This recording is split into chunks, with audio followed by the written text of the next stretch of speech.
Next वगैरह कुछ खाली नेक्स्ट करना है, ऐड करना है।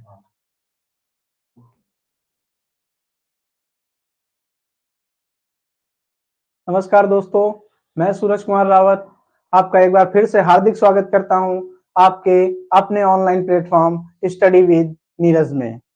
दोस्तों लाइव आ जाइए, क्लास स्टार्ट हो चुकी है। दोस्तों क्लास स्टार्ट हो चुकी है। दोस्तों लाइव आ जाइए, सभी लोग लाइव आ जाइए। दोस्तों क्लास स्टार्ट हो चुकी है, लाइव आ जाइए। दोस्तों क्लास स्टार्ट हो चुकी है,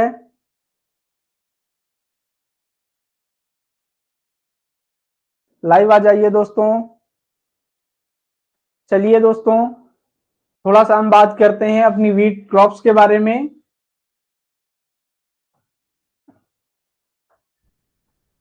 आ जाइए लाइव, सभी लोग आ जाइए।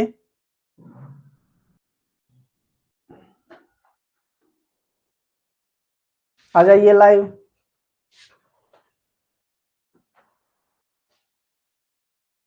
जल्दी जल्दी से आ जाइए दोस्तों, क्लास स्टार्ट हो चुकी है। ठीक है दोस्तों, इससे पहले हम अभी वीट क्रॉप्स पढ़ रहे थे दोस्तों, और वीट क्रॉप्स में हमने आधे से ज्यादा पोर्शन को कवर कर लिया था दोस्तों। आज हम लोग इरिगेशन पर चर्चा करेंगे दोस्तों। इरिगेशन से हम स्टार्ट करेंगे जो हमारा पिछली क्लास से छूटा हुआ था दोस्तों। ठीक है दोस्तों, तो सभी लोग जल्दी जल्दी से आ जाइए दोस्तों। कमेंट्स नहीं हो रहा,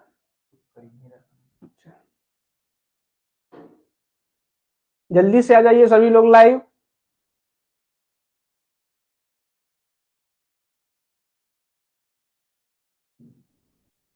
चलिए ठीक है दोस्तों, हम लोगों ने जो है इरिगेशन के बारे में आज जानने की कोशिश करेंगे, लेकिन उससे पहले हम थोड़ी सी अपनी इस प्रजातियों को देख लेते हैं, यानी वैरायटी के बारे में भी जान लेते हैं। सभी लोग आ जाइए, आ जाइए सभी लोग क्लास। चलिए दोस्तों आज हम लोग अपनी वैरायटियों को भी थोड़ा सा देख लेते हैं, क्योंकि हमने पिछली क्लास में अपनी वैरायटी थोड़ी सी नहीं देखी थी। आज हम लोग थोड़ा सा वैरायटी को भी अपनी कवर कर लेते हैं दोस्तों। ठीक है दोस्तों, अपनी वैरायटी को भी आज हम लोग कवर करेंगे थोड़ा। चलिए दोस्तों सभी लोग आ चुके हैं, धीरे धीरे सभी लोग जुड़ रहे हैं। चलिए दोस्तों आज हम वैरायटी की चर्चा करेंगे कि गेहूं में कौन कौन सी बौनी किस्में होती हैं। गेहूं में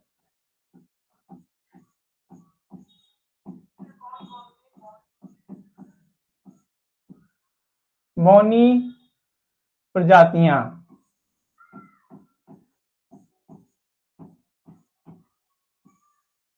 ठीक है दोस्तों, गेहूं में आज कौन कौन सी बौनी प्रजातियां होती हैं, आज हम उसकी चर्चा करेंगे दोस्तों। आइए दोस्तों देखते हैं पहला, एक जीन वाली,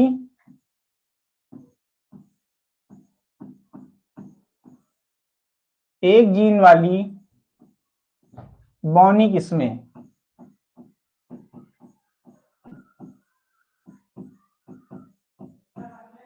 ठीक है दोस्तों, एक जीन वाली बौनी किस्में कौन कौन सी होती हैं, तो देखते हैं दोस्तों। सोनालिका,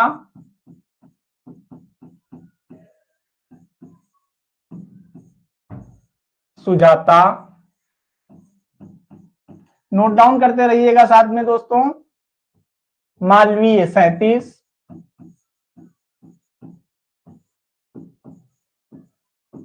ठीक है दोस्तों। HD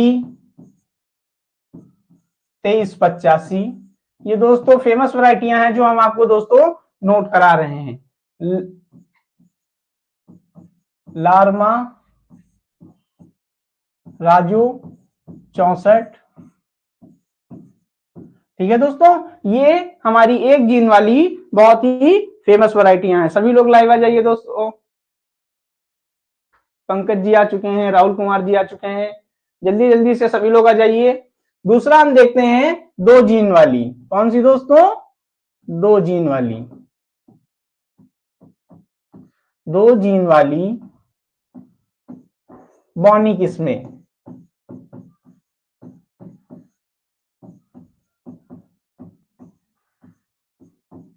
तो इसमें दोस्तों कौन कौन सी आती हैं? कल्याण सोना,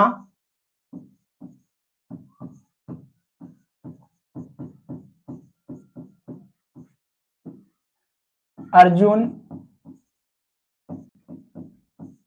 प्रताप।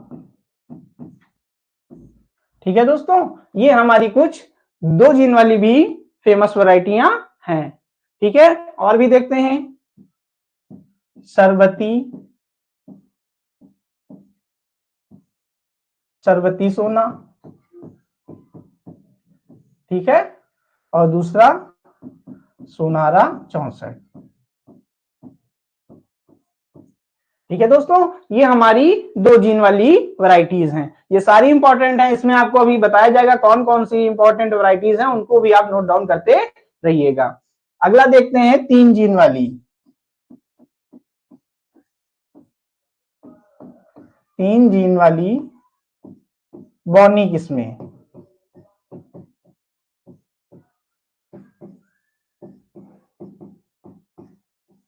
ठीक है दोस्तों, तो 3 जीन वाली बॉनी किस्में कौन कौन सी होती हैं? आइए देखिए दोस्तों, यहाँ पर चर्चा करते हैं। जवाहर ज्योति,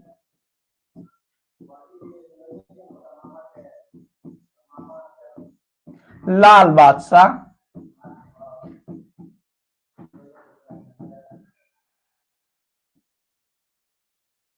और दोस्तों हीरा मोती,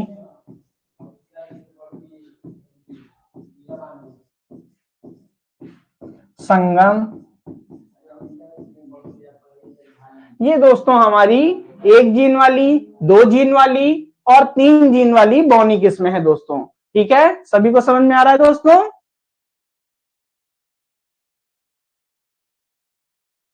हाँ ठीक है दोस्तों। ठीक है दोस्तों, हाँ बहुत सारी वैरायटियां एचडी की, बहुत सारी वैरायटियां दोस्तों, बहुत सारी वैरायटियां एचडी की।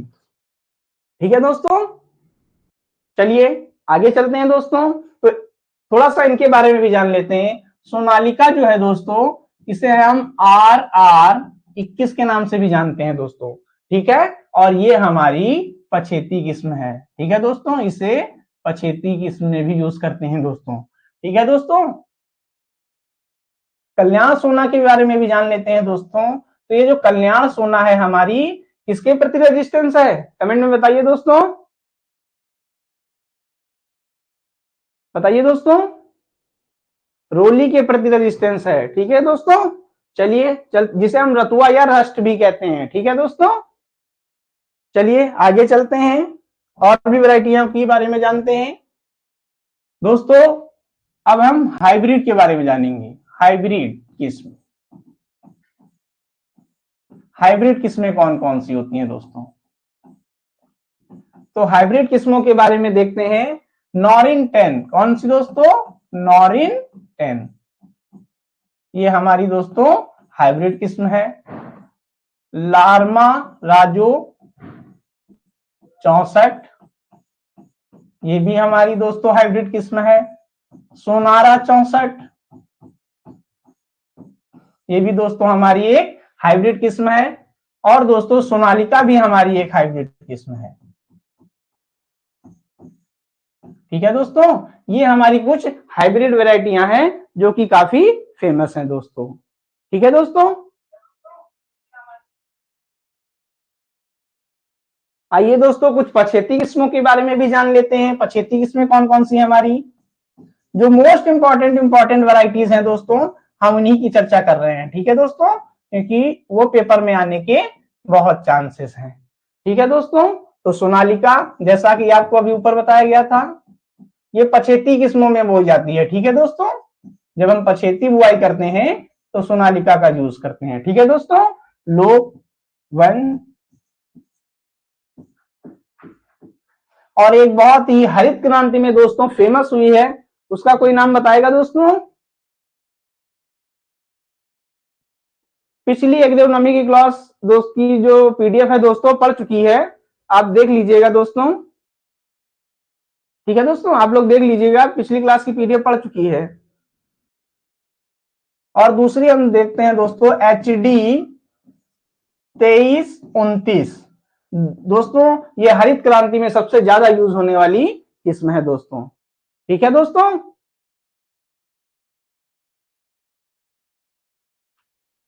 चलिए दोस्तों, ये हमारी सारी किस्में हो गई थी जो पिछली क्लास में सर नहीं मिली है।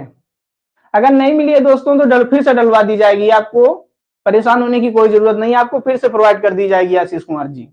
ठीक है, परेशान होने की कोई बात नहीं है, हम अपने सर से बात करके फिर से पीडीएफ को डलवा देंगे दोस्तों। ठीक है दोस्तों, चलिए हमारी ये प्रजातियां कितनी भी थी, हाइब्रिड हमने कर ली, 1 जीन वाली कर ली, 2 जीन वाली कर ली, 3 जीन वाली कर ली, और हाइब्रिड किस्में कर ली, और पछेती किस्में भी हमने जान ली। ठीक है दोस्तों, अब हम चलते हैं अपनी नेक्स्ट पॉइंट पे, जो हमारा पिछली क्लास में छूट गया था, इरिगेशन। ठीक है दोस्तों, अब हम इरिगेशन पे चलते हैं, या सिंचाई।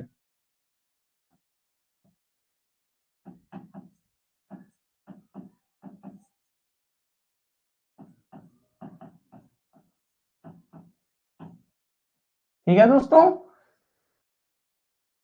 चलिए दोस्तों सिंचाई के बारे में देखते हैं। तो हम एक चार्ट बना रहे हैं दोस्तों, जो सिंचाई जो है वीट काफी इंपॉर्टेंट रखती है एग्जाम के पॉइंट ऑफ व्यू से। ठीक है दोस्तों, ये चार्ट हम बना रहे हैं, आप हमारे साथ बना लीजिएगा दोस्तों। प्रथम सिंचाई,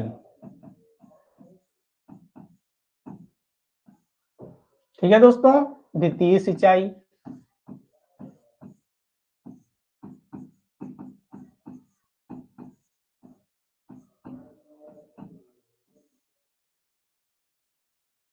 तृतीय सिंचाई,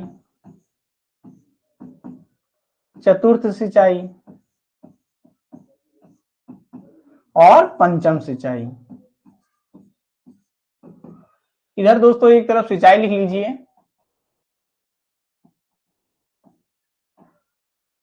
ठीक है दोस्तों, एक तरफ यहां पर दिन लिख लीजिए दोस्तों,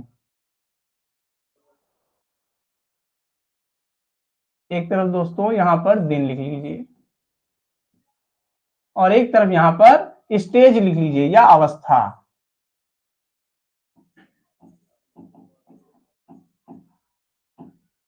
ठीक है दोस्तों, गुड इवनिंग, गुड इवनिंग, सभी लोग जुड़ जाइए जी। ऋषि मिश्रा जी व्हाट्सएप ग्रुप पे भी पड़ जाएगी। ठीक है दोस्तों, दोनों पीडीएफ एक में भी पड़ी हैं दोस्तों, देख लीजिएगा, दोनों पीडीएफ एक में ही डलवा दी गई है दोस्तों, देख लीजिएगा आप लोग। ठीक है, तो हम प्रथम सिंचाई की बात करते हैं दोस्तों। तो प्रथम सिंचाई गेहूं में कितने दिनों के बाद करनी चाहिए, कमेंट में कोई बताएगा? जल्दी से आंसर दीजिए, अगर आंसर देना है तो बताइए दोस्तों। पहली सिंचाई हम कितने दिनों के बाद करते हैं? चलिए देखते हैं, पहली सिंचाई हम 20 से 25 दिन के बाद करते हैं। ठीक है दोस्तों, कौन सी स्टेज होती है वो होती है CRI। इसका फुल फॉर्म लिख लेते हैं दोस्तों, क्राउन रूट इनिटेशन। ठीक है दोस्तों, अब थोड़ा सा इसके बारे में जान लेते हैं। जी हाँ, बिल्कुल सही आंसर आ रहे हैं, 21 डेज पर, 21 डेज पर, 21 से 20 से 25, और जो इसका फेवरेबल जो टाइम है वो 21 दिन है, 21 या 22। ठीक है दोस्तों, बिल्कुल सही आंसर आ रहे हैं सभी के। क्राउन रूट इनिशिएशन स्टेज क्या होती है दोस्तों? जब गेहूं में भूमि की सतह से थोड़े थोड़े से तने ऊपर की ओर बाहर निकलने लगते हैं, तब हम जो है ये प्रथम सिंचाई का उपयोग करते हैं दोस्तों। ठीक है दोस्तों, चलिए इसी को हम क्राउन रूट इनिटेशन कहते हैं, और ये एग्जाम में पूछी जाने वाली सबसे ज्यादा स्टेज है दोस्तों। यही पूछी जाती है कि गेहूं की क्रांतिक अवस्था क्या है, सिंचाई की क्रांतिक अवस्था क्या है, तो क्राउन रूट इनिटेशन है। ठीक है दोस्तों, अगला चलते हैं, दूसरी सिंचाई देखते हैं हम। दूसरी सिंचाई हमारी 40 से 60 दिन के बाद की जाती है। ठीक है दोस्तों, और कौन सी स्टेज है? वो है हमारी टिलरिंग स्टेज। कौन सी? टिलरिंग स्टेज, या हिंदी में इसे कहें तो कल्ले जो बनते हैं, कल्ले निकलते हैं दोस्तों, कल्ले निकलने की अवस्था, कल्ले निकलने की अवस्था। ठीक है दोस्तों, टिलरिंग स्टेज पर करते हैं, जब हमारे कल्ले निकलने लगते हैं दोस्तों, तब हम अपनी दूसरी सिंचाई को दोस्तों करते हैं।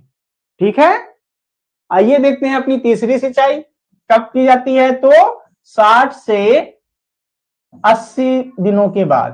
ठीक है दोस्तों, 60 से 80 दिनों के बाद। हाँ बिल्कुल, सभी के आंसर सही आ रहे हैं। तो ये हम अपनी कब करते हैं, तो लेट ज्वाइंटिंग स्टेज। कौन सी स्टेज पर करते हैं दोस्तों, लेट ज्वाइंटिंग स्टेज, यानी गांठ बनने की अवस्था पर दोस्तों करते हैं।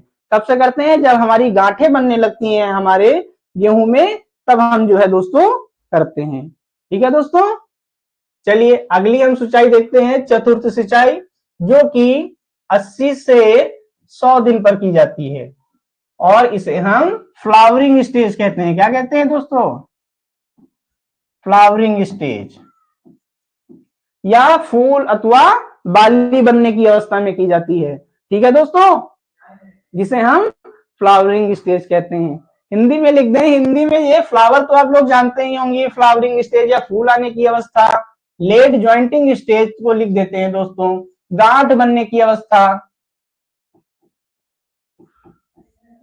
गांठ बनने के समय।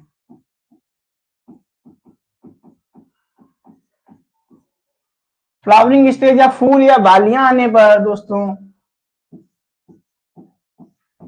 फूल या बालियां आने पर। ठीक है दोस्तों, और यहाँ पे लिखी दिया हिंदी में, कल्ले आने की अवस्था में। रूट क्राउन इरिटेशन दोस्तों, शीर्ष जड़ निकलने की अवस्था में। ठीक है दोस्तों, शीर्ष जड़, इसको भी हिंदी में लिख देते हैं दोस्तों, शीर्ष जड़, शीर्ष जड़ अवस्था। ठीक है दोस्तों, शीर्ष जड़ अवस्था कहते हैं। ठीक है आशीष कुमार जी, अब हिंदी में लिख दिया है। चलिए आगे देखते हैं अपनी पंचम सिंचाई, जो 110 से 120 दिन पे करते हैं। ये कौन सी अवस्था होती है दोस्तों, दाना पकने की अवस्था, दाना पकने की अवस्था, या इसे हम डफ स्टेज कहते हैं। कौन सी, डफ स्टेज। ठीक है दोस्तों, या इसे हम डफ स्टेज भी कहते हैं। ठीक है दोस्तों, सभी को समझ में आ रहा है, सभी को समझ में आ रहा है तो यस करके कमेंट करिए दोस्तों, यस लिखिए सभी लोग, अगर आप सभी को समझ में आ रहा है दोस्तों, कमेंट में यस लिख के भेजिए। ठीक है, एक बार फिर से समझ लेते हैं सिंचाई हमारी, सिंचाई दिन और कौन सी हम दोस्तों स्टेज पर करेंगे, या कौन कौन सी अवस्थाओं पर करेंगे। ठीक है दोस्तों, पहली सिंचाई हम दोस्तों 20 से 25 दिन पर करते हैं। कौन सी स्टेज होती है, वो CRI स्टेज होती है, यानी क्राउन रोड इनिटेशन स्टेज होती है, यानी शीर्ष जड़ अवस्था होती है दोस्तों।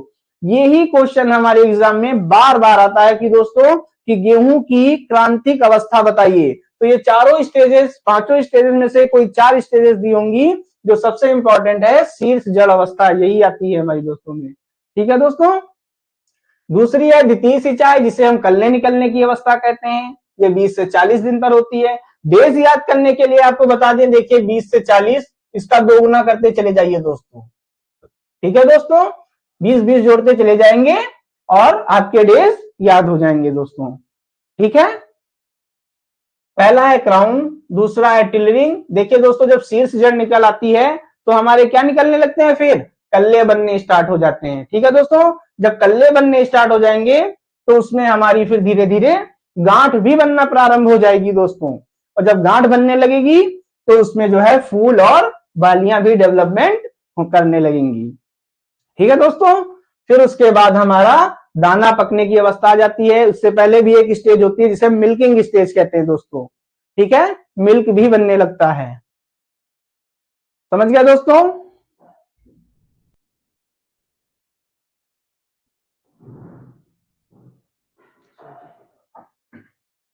ठीक है, क्या बोल,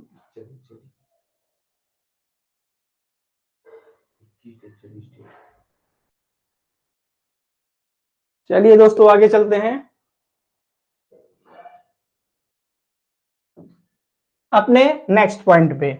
आगे हम दोस्तों देखते हैं, जब हमने अपने खेत में सिंचाई भी कर दी तो अब दोस्तों जो है खरपतवार भी कुछ उगने लगते हैं, जिन्हें हम वीड कंट्रोल कहते हैं। पहले दोस्तों हम वीड के बारे में जान लेते हैं। वीड कौन कौन से जो है वीड हमारे खेत में आ जाते हैं गेहूं के। पहला दोस्तों बहुत ही फेमस है, जिसे हम क्या कहते हैं, गेहूं का मामा। गेहूं का मामा, ठीक है दोस्तों। अब इसके बारे में जानते हैं। गेहूं के मामा को जो है दोस्तों हम नकलची या मिमिक्री खरपतवार कहते हैं। ठीक है दोस्तों, नकलची या मिमिक्री खरपतवार, नकलची या मिमिक्री खरपतवार।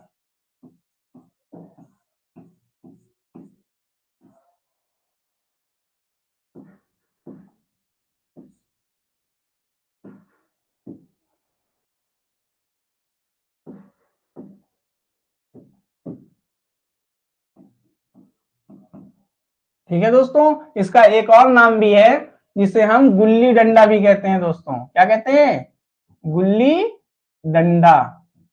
ठीक है दोस्तों, इसे हम गुल्ली डंडा के भी नाम से जानते हैं। ठीक है दोस्तों, और इसका उपचार करने के लिए हम किसका प्रयोग करते हैं दोस्तों, बहुत ही फेमस है जो बार बार पेपर में पूछा जाता है, इसका दोस्तों बताइए। जी गुल्ली डंडा भी आंसर आ रहा है, पैलेडिस माइनर या गेहूं का मामा। ठीक है, बताइए इसका उपचार बताइए दोस्तों, कौन कौन सा इसका उपचार करते हैं, जल्दी से बताइए, तब तक हम पानी पी लें।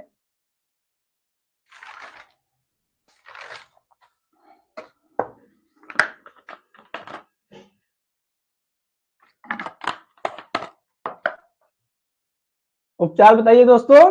तो इसका उपचार करते हैं हम आइसोप्रोटोयूरान के द्वारा।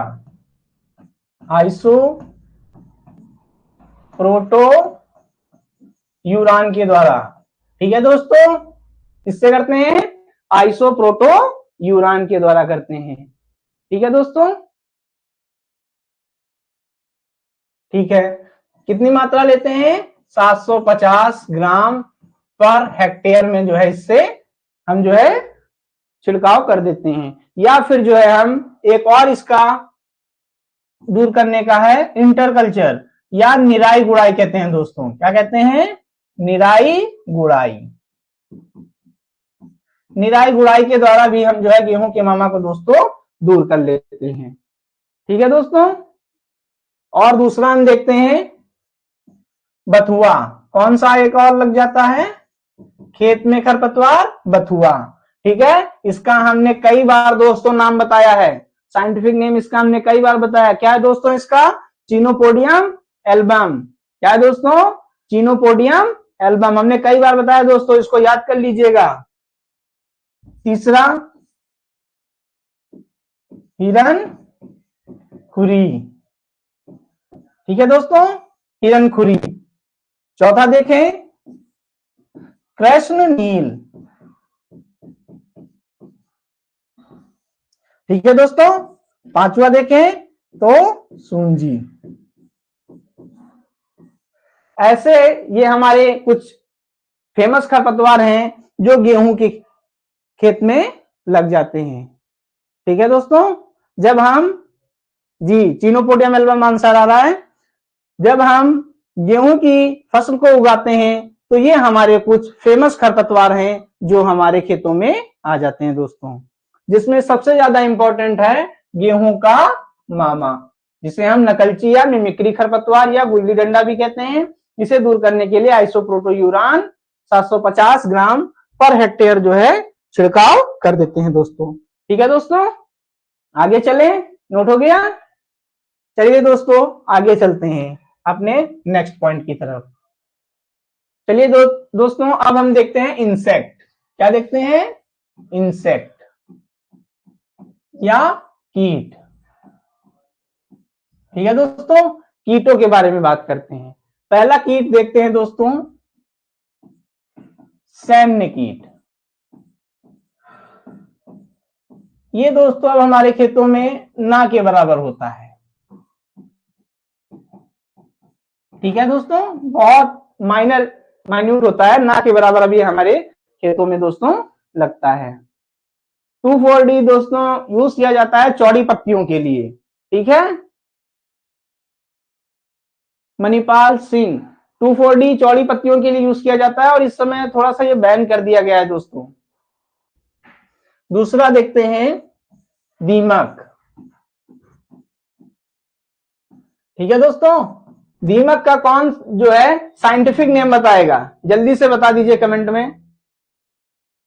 साइंटिफिक नेम दीमक का, जंतु वैज्ञानिक नाम, जल्दी से बता दीजिए, याद है किसी को? चलिए दोस्तों, तो दीमक का साइंटिफिक नेम है ओडोंटोटर्मिस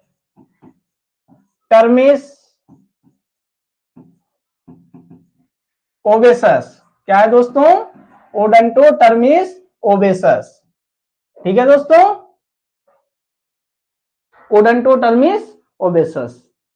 इसके बारे में भी जानते हैं, इसे हम सामाजिक कीट भी कहते हैं। क्या कहते हैं? सामाजिक कीट।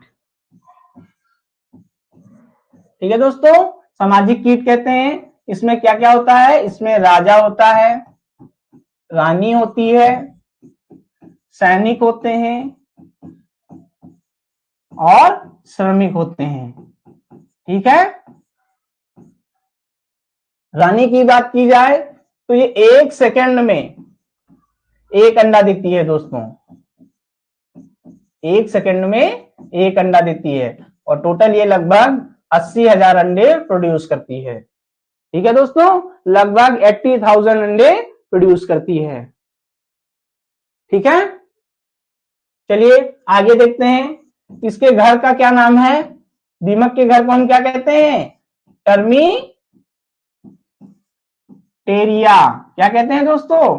टर्मी टेरिया कहते हैं। इसके घर को क्या कहते हैं दोस्तों? टर्मी टेरिया कहते हैं। ठीक है, आइए इसका उपचार भी जान लेते हैं दीमक का। अगर हमारे खेत में दीमक लग जाती है तो इसके उपचार के लिए क्या करेंगे? तो सबसे पहले क्या करेंगे? इसके घर को नष्ट कर देंगे, यानी टर्मिट एरिया को क्या कर देंगे? समाप्त कर देंगे।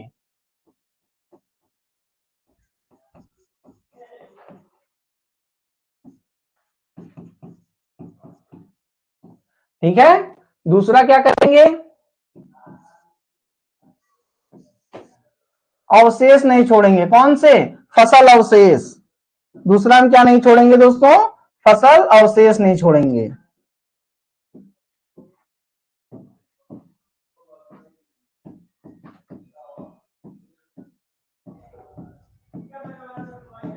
फसल अवशेष या क्रॉप रिमेन्स जो है हम खेतों में नहीं छोड़ेंगे। ठीक है, तीसरा क्लोरोपाइरीफास का यूज कर सकते हैं। क्लोरोपाइरीफास।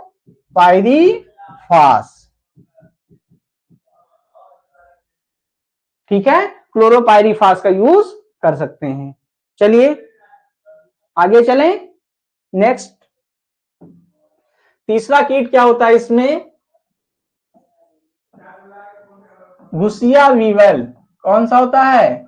घुसिया वेवल। ठीक है दोस्तों, इसका भी साइंटिफिक नेम होता है टैनीमाइकस टैनीम्यूकस टैनीम्यूकस इंडिकस। टैनीम्यूकस इंडिकस क्या होता है दोस्तों? टैनीम्यूकस इंडिकस। ठीक है दोस्तों, इसे घुसिया वेवल कहते हैं और ये हमारी नर्सरी को हार्मफुल पहुंचाता है। ये नर्सरी में लग जाता है दोस्तों। ठीक है, ये नर्सरी का कीट है।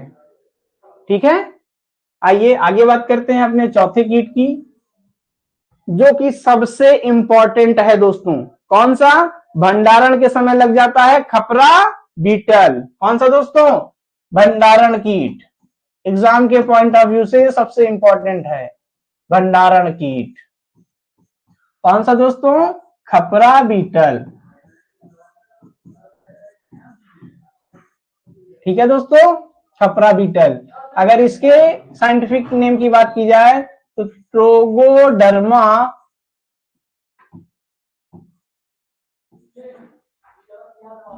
ग्रेनेरियम। क्या होता है? Trogoderma granarium. ठीक है दोस्तों, ट्रोगोडर्मा ग्रेनेरियम बहुत पूछा जाता है दोस्तों, एग्जाम के पॉइंट ऑफ व्यू से ये सबसे इंपॉर्टेंट है दोस्तों। खपरा बीटल या भंडारण के समय लग जाता है। ठीक है दोस्तों, नोट कर लीजिए इतना, साथ में नोट जरूर करते जाइएगा। क्लास को आप रिकॉर्डेड फॉर्म में भी देख सकते हैं दोस्तों, रिकॉर्डेड फॉर्म में ऐप पे पड़ जाती है, आप ऐप पे भी देख सकते हैं रिकॉर्डेड फॉर्म में। ठीक है, ट्रोगोडर्मा ग्रेनेरियम। जल्दी जल्दी से नोट करिए, जल्दी जल्दी से नोट कर लीजिए।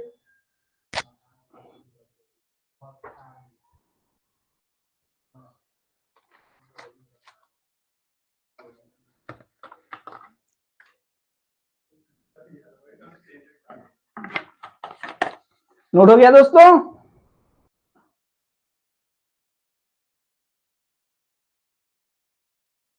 चले तो इसके बारे में थोड़ा सा और जानकारी लेते हैं। ये कब पनपता है, यानी ये कब जर्मिनेट कर जाता है अधिकतर? तो ये अधिक तापमान,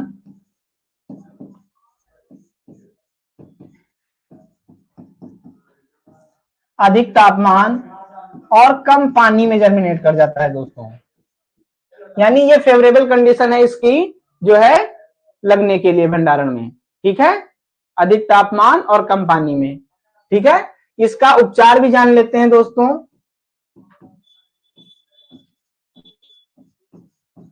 एल्यूमिनियम फास्फाइड। कौन सा दोस्तों? Aluminium phosphide. बहुत पूछा जाता है दोस्तों इनका उपचार, एल्यूमिनियम फास्फाइड। ठीक है, लिख लीजिए दोस्तों, एल्यूमिनियम फास्फाइड लिख लीजिए। जल्दी जल्दी नोट करिए, जल्दी जल्दी से नोट कर लीजिए।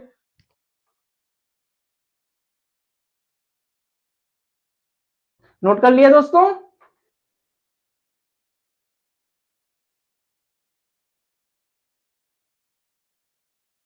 ये कितना यूज करते हैं? 3 ग्राम। ठीक है दोस्तों, इसका 3 ग्राम यूज कर लेते हैं अपने प्रति 100 किलोग्राम में। जो भी हम स्टोरेज करेंगे दोस्तों उसका प्रति 100 किलोग्राम में इसका यूज कर लेंगे। पांचवा देखते हैं दोस्तों, चूहा। कौन सा? चूहा भी लग जाता है हमारे खेतों में। इसके लिए हम दोस्तों जिंक फास्फाइड का यूज करते हैं। किसका? Zinc phosphide. ठीक है दोस्तों, जिंक फास्फाइड का।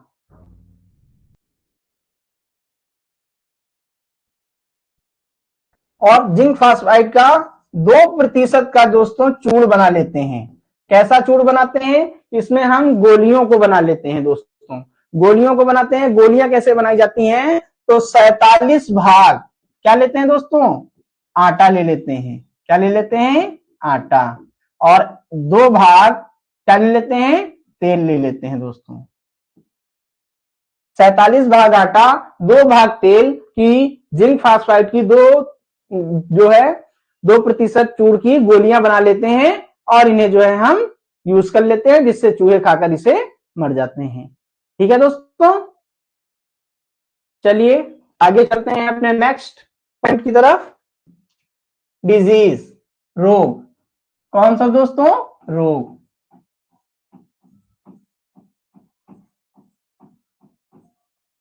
ठीक है दोस्तों, रोग की बात करेंगे। चलिए पहला रोग देखते हैं, रतुआ कहते हैं या इसे हम रोली कहते हैं, इंग्लिश में हम इसे रस्ट कहते हैं। कोई बताएगा रस्ट के खोजकर्ता कौन है दोस्तों? रस्ट के खोजकर्ता चलिए बताते हैं दोस्तों, रस्ट के खोजकर्ता है के.सी. मेहता। कौन है दोस्तों? के.सी. मेहता। ठीक है, चलिए आगे चलते हैं। तो रतुआ के हम 3 प्रकार यहां पढ़ेंगे दोस्तों। कितने प्रकार से? 3 प्रकार से। पहला देखते हैं, काला तना रोली या काला तना रतुआ भी कहते हैं, या इसे दोस्तों ब्लैक रस्ट कहते हैं। क्या कहते हैं? Black rust. ठीक है, इसका काज क्या है दोस्तों? Puccinia ग्रैमिनीस tritici. ठीक है दोस्तों, पक्सिनिया ग्रैमिनीस ट्रिटिसाई, ये इसका कॉज है। ठीक है दोस्तों,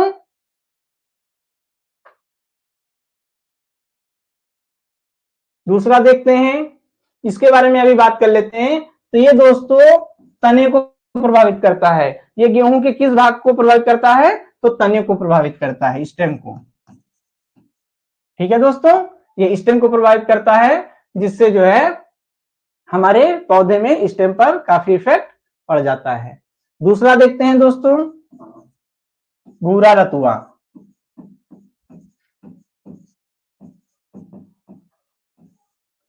भूरा पत्ती रतुआ। ठीक है दोस्तों, ये किसके कारण से होता है? बताइए दोस्तों, इसका कारण बताइए। Puccinia रिकॉर्डाटा tritici. ठीक है दोस्तों, पक्सिनिया रिकॉर्डाटा ट्रिटिसाई। आप लोग हिंदी में लिखना चाहें तो इसको हिंदी में लिख लीजिए, पक्सिनिया रिकॉर्डाटा ट्रिटिसाई। ठीक है दोस्तों, इसमें हमारा कौन सा भाग इफेक्ट होता है? तो इसमें हमारा पत्ती वाला भाग इफेक्ट होता है। ठीक है, आगे चलते हैं। तीसरा, काला हो गया, भूरा हो गया, और पीला, पीली धारी रोली या रतुआ। ठीक है, ये किसका काज लिखिए दोस्तों। काज बहुत पूछा जाता है, इसलिए काज को जरूर नोट डाउन करते रहिएगा सभी लोग। क्या होता है? पक्सिनिया स्ट्रीफॉर्मिस। पक्सिनिया स्ट्रीफॉर्मिस क्या होता है दोस्तों? पक्सिनिया स्ट्रीफॉर्मिस।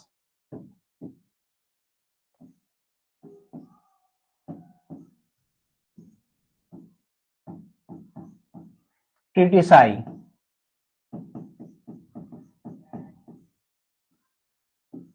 ठीक है, पक्सिनिया स्ट्रीफॉर्मिस ट्रिटिसाई। ठीक है, ये 3 हमारे ऐसे जो हैं काफी एग्जाम में पूछे जाते हैं, बार बार एग्जाम में पूछे गए हैं ये रतुआ। ठीक है, नोट डाउन करते रहिएगा साथ में, क्योंकि ये बहुत इंपॉर्टेंट डिजीजेस हैं। ठीक है, चले आगे। इसमें 3 प्रकार के स्पोर्स भी पाए जाते हैं, बीजाणु जिन्हें कहते हैं, वो भी हम आपको अभी बताएंगे। इसमें 3 प्रकार के बीजाणु पाए जाते हैं, PAUTB। ये बीजाणु लिख लीजिएगा, रतुआ के बीजाणु हैं। किसके? रतुआ के बीजाणु, या इसको हम क्या कहते हैं? स्पोर्स। ठीक है दोस्तों, कौन कौन से होते हैं ये हम यहां पर देखते हैं। पी से टेक्नोस्पोर्स। कौन सा? टेक्नोस्पोर्स। यही हमारी सारी फसलों में ये सब लगते जाते हैं। दूसरा एसियोस्पोर्स।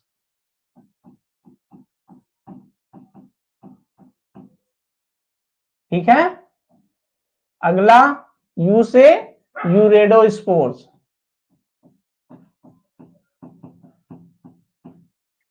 ठीक है, और टी से टेलियोस्पोर्स।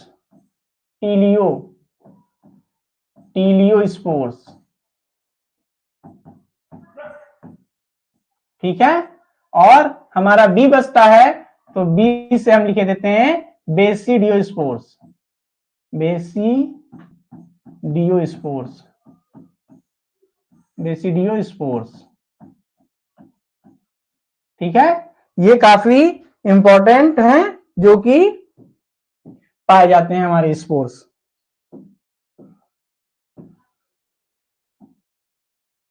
ठीक है दोस्तों, ये हमारे स्पोर्स हैं जो कि बहुत ही इंपॉर्टेंट हैं, पाए जाते हैं।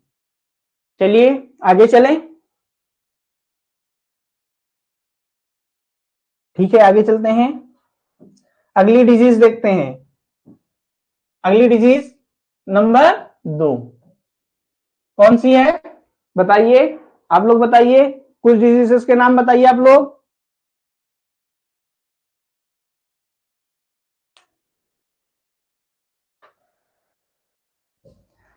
बताइए दोस्तों, कमेंट में बताइए।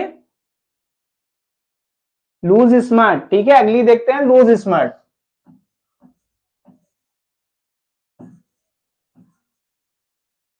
लूज स्मार्ट या इसे हम अनावृत कांडुआ रोग भी कहते हैं।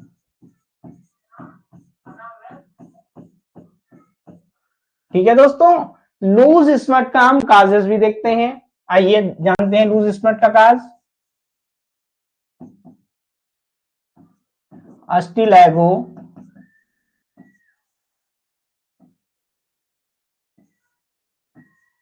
न्यूडा टीटी साई, ऑस्ट्रेलेगो न्यूडा टीटी साई, ये अभी तक हमने जो 2 डिजीजेस बताई वो दोनों फंगल डिजीजेस हैं। ठीक है दोस्तों, जी बिल्कुल आंसर आ रहा है कांडुआ रोग, ऑस्ट्रेलेगो न्यूडा टीटी साई। ठीक है, नोट करते रहिए साथ में, साथ ही साथ नोट डाउन करते जाइए। जी प्रेम जी, नोट डाउन भी साथ में करते जाइएगा, साथ में नोट डाउन करते जाइए।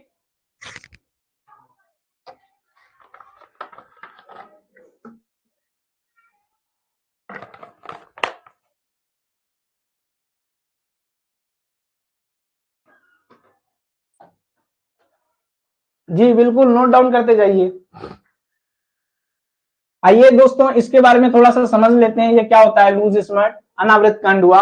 तो अनावृत कांडुआ में दोस्तों बालियों में जो दाने बनते हैं वो जो है काले चूर्ण में परिवर्तित हो जाते हैं। किसमें परिवर्तित हो जाते हैं?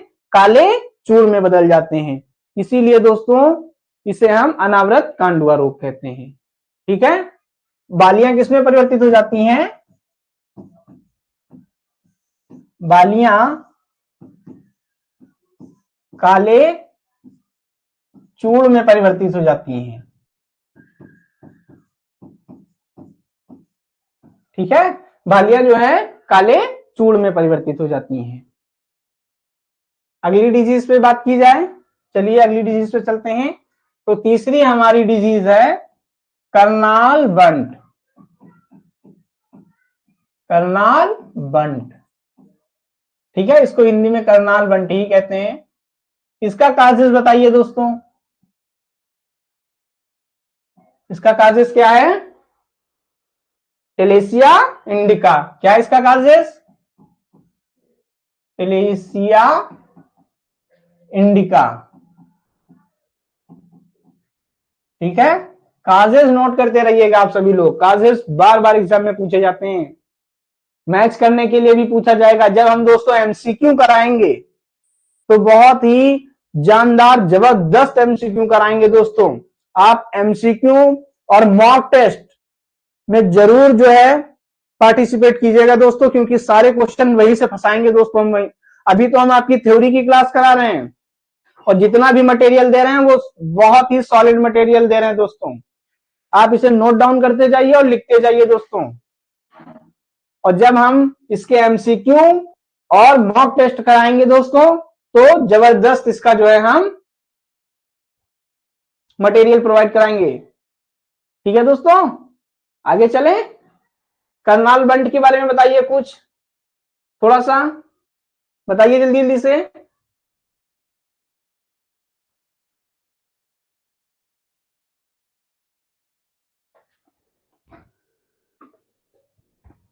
बताइए दोस्तों करनाल बंट के बारे में।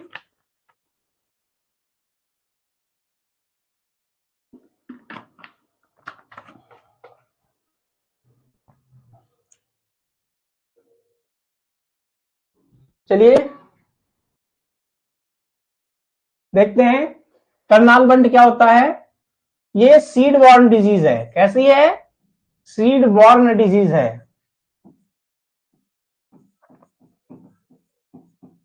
सीड बॉर्न डिजीज को हिंदी में लिख देते हैं बीज जनित रोग। कैसा है? बीज जनित रोग। ठीक है दोस्तों, ये बीज जनित रोग है। इसमें क्या हो जाता है, इसको भी थोड़ा सा समझ लीजिए कि करनाल बंट एक फेमस डिजीज है, जो कि इसमें जो हमारी बालियां होती हैं, वो बालियां क्या होती हैं, सड़ करके गल कर नीचे गिरने लगती हैं, जिसे हम करनाल बंट रोग कहते हैं। और क्या हो जाता है, इसी कारण इसे हम क्या कहते हैं दोस्तों, मोस्ट इंपॉर्टेंट है गेहूं का कैंसर रोग। क्या कहते हैं दोस्तों? गेहूं का कैंसर रोग। ठीक है, पूछा जा सकता है एग्जाम में कि गेहूं का कैंसर रोग किस नाम से जाना जाता है, तो करनाल बंट को जानते हैं। ठीक है, ठीक है,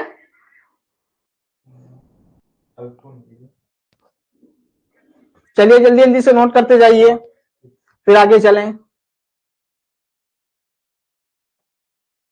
नोट कर लिया, आगे चलें। चलिए अभी चौथा देख लेते हैं।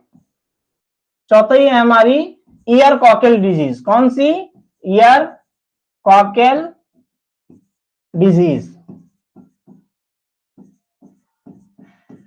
ईयर कॉकल डिजीज, इसका कारक बताइए दोस्तों, इसका काज क्या है? ईयर कॉकल डिजीज का काज बताइए। इसका भी काज लिख लीजिए दोस्तों, बहुत इंपॉर्टेंट काज है इसमें सारे दोस्तों। एंजियोना टिटिसाई। ठीक है, एंजियोना टिटिसाई। तो एंजियोना टिटिसाई के द्वारा ये होता है काजेस। ठीक है, इसका काज नोट कर लीजिए, ईयर कॉकल डिजीज के नाम से जानते हैं। ठीक है, नोट डाउन करते चलिए, साथ साथ में नोट डाउन करते चलिए, जिससे कि कुछ छूटने ना पाए।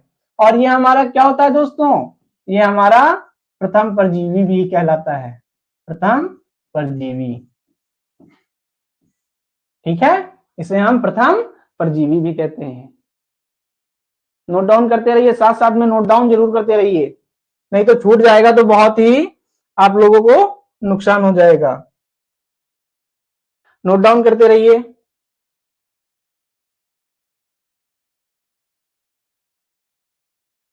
नोट डाउन करते रहिए। नोट डाउन कर लिया। चलिए और भी देखते हैं इसके बारे में। तो ये किस भाग में जिसका जो है प्रकोप दिखाई पड़ता है, तो पत्तियों में दिखाई पड़ता है। किसमें दिखाई पड़ता है?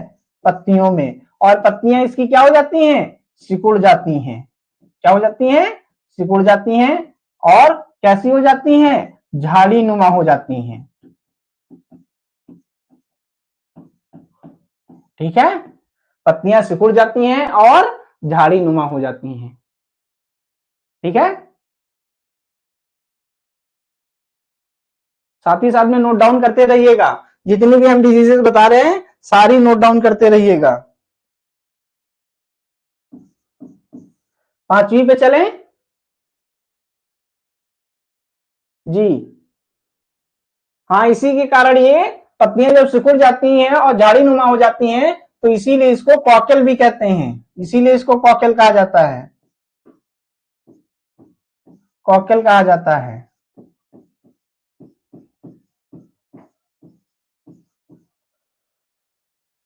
ठीक है, इसीलिए इसे कॉकल कहा जाता है। एक इंपॉर्टेंट पॉइंट इसमें छूट रहा है, इसका उपचार नोट कर लीजिए। उपचार बहुत इंपॉर्टेंट है इसमें, तो इसका उपचार नोट कर लीजिए। इसको यहां पे देख लीजिएगा,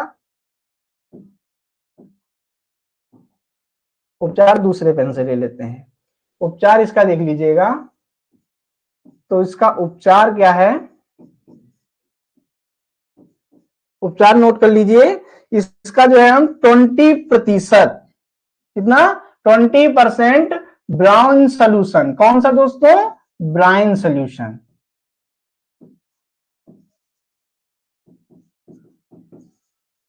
ठीक है, ये सबसे इंपॉर्टेंट है इसका कि ईयर कॉकल डिजीज में हम किससे उपचारित करते हैं। ठीक है, तो इसके लिए हम 20% ब्राइन सोल्यूशन का यूज करते हैं, ये सबसे इंपॉर्टेंट है इसमें।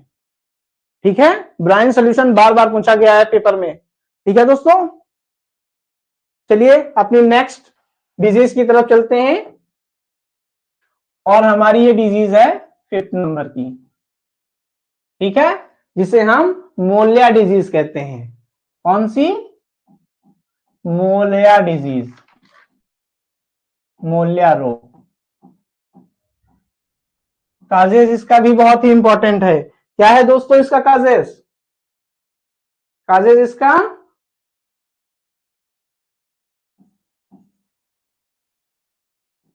हेट्रोडेरा एवेनी। क्या है? हेट्रोडेरा एवेनी। ठीक है, मोलिया डिजीज ये बहुत ही इंपॉर्टेंट है। ये भी किसकी के द्वारा होती है? निमेटोड है। ठीक है, निमेटोड।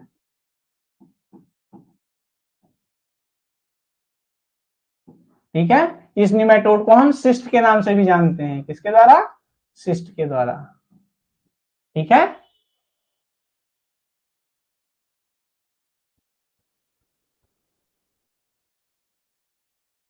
तो दोस्तों ये हमारी वीट की भी आज सारी डिजीजेस हो गई। ठीक है, अब चलते हैं अपने हार्वेस्टिंग पर। किस पे? हार्वेस्टिंग। हमारा नेक्स्ट पॉइंट है हार्वेस्टिंग।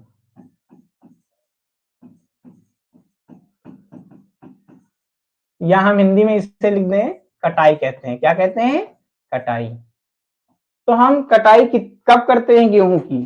तो गेहूं की कटाई हम 20 से 25% नमी होने पर करते हैं। जब 20 से 25% नमी होती है तब हम गेहूं की कटाई कर लेते हैं। ठीक है, और दूसरा नोट कर लेते हैं, मोस्ट इंपॉर्टेंट पॉइंट नोट किए जा रहे हैं। स्टोरेज के समय कितनी जो है मॉइस्चर होना चाहिए दोस्तों? स्टोरेज के समय बताइए। 10 से 12%। 10 से 12%।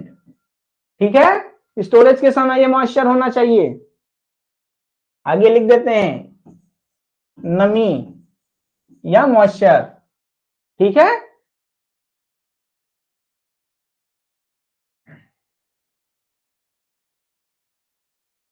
चलिए दोस्तों अब कुछ हम गेहूं के बारे में थोड़ा सा फैक्ट जान लेते हैं। बस क्लास काफी लंबी हो रही है इसलिए थोड़ा सा फैक्ट जान लेते हैं। क्या क्या फैक्ट हैं? ट्रिटिकेल, आप सभी लोग इससे परिचित होंगे। ट्रिटिकेल ये मानव निर्मित किस्म है। मानव निर्मित किस्म है। ठीक है दोस्तों, ये किससे बनी है? तो गेहूं और राई से मिलके बनी है। ठीक है दोस्तों, गेहूं का बोटेनिकल नेम क्या है? Triticum aestivum. ठीक है, ट्रिटिकम एस्टिवम। और राई क्या क्या है? Sickle serial. क्या है? Sickle serial. ठीक है, ये मानव निर्मित किस्म है जो कि बहुत पूछी जाती है पेपर में। ठीक है, आइए थोड़ा सा और देख लेते हैं। गेहूं का भारत में गेहूं का भारत में सर्वाधिक उत्पादकता तो कहां उगाया जाता है दोस्तों सबसे ज्यादा? कोई एक लोग आंसर दीजिए, जल्दी से कमेंट में आंसर दीजिए और बताइए कहां सबसे ज्यादा उत्पादकता या प्रोडक्टिविटी होती है भारत में। कोई एक लोग आंसर दीजिए, जल्दी से बताइए।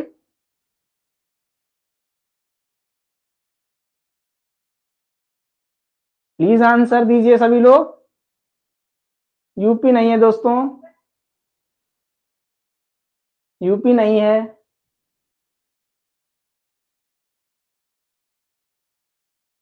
पंजाब, इसका आंसर क्या है दोस्तों? पंजाब। प्रोडक्टिविटी की बात हो रही है, उत्पादकता की बात हो रही है दोस्तों, उत्पादन की नहीं, उत्पादकता की बात हो रही है। ठीक है, पंजाब में कितना उगाया जाता है? 40 से 50 कुंटल प्रति हेक्टेयर। कितना दोस्तों? 40 से 50 कुंटल प्रति हेक्टेयर।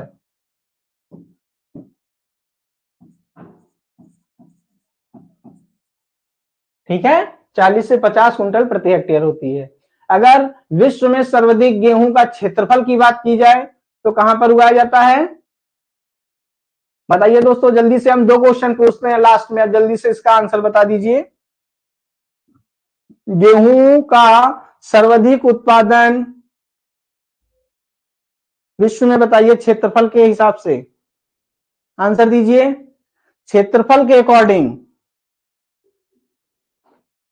बताइए, विश्व में बताना है दोस्तों।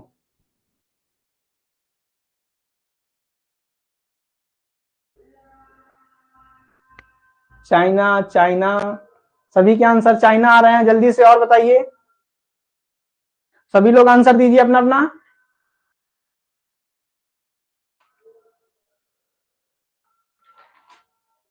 सभी के चाइना ही चाइना आ रहे हैं। अमेरिका एक लोग का आया है, ऋषि मिश्रा।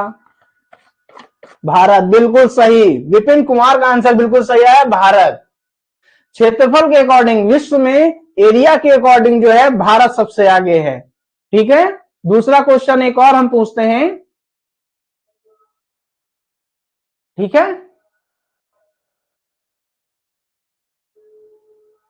विश्व में उत्पादकता किसकी सबसे ज्यादा है बताइए? सर्वाधिक उत्पादकता, केवल उत्पादकता बताना है, क्षेत्रफल के हिसाब से नहीं, केवल उत्पादकता बताइए।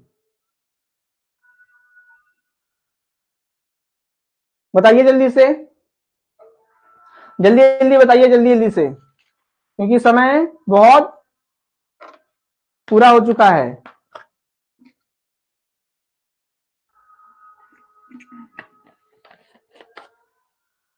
बिल्कुल सही आंसर आने लगा है, वीरेंद्र वर्मा, विपिन कुमार, बिल्कुल सही आंसर आने लगा है,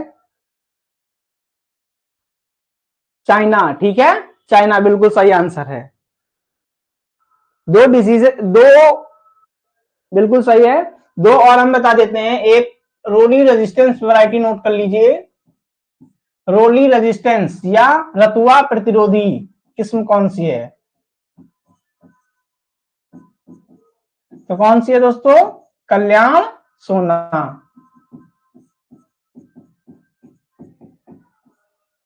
ठीक है, और करनाल वंट रोधी,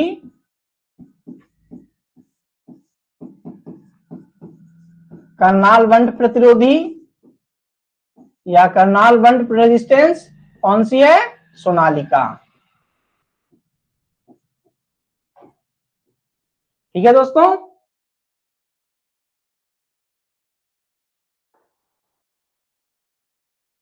गेहूं में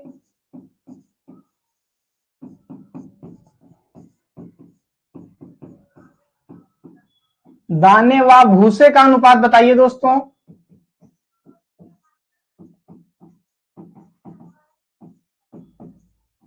गेहूं में दाने और भूसे का अनुपात बताइए, कमेंट करके जल्दी से बताइए, गेहूं में दाने और भूसे का अनुपात।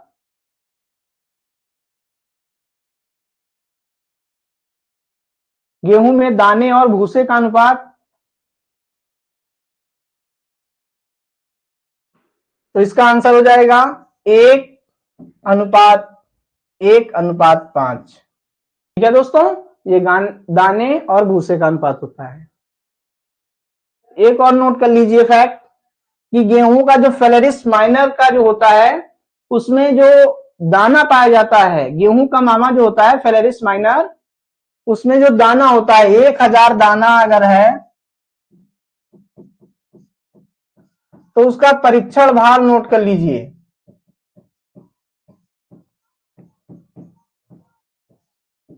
परीक्षण भार जो होता है वो 2 ग्राम होता है। ठीक है, ये फैक्ट काफी इंपॉर्टेंट है, सभी लोग नोट कर लीजिए। ठीक है,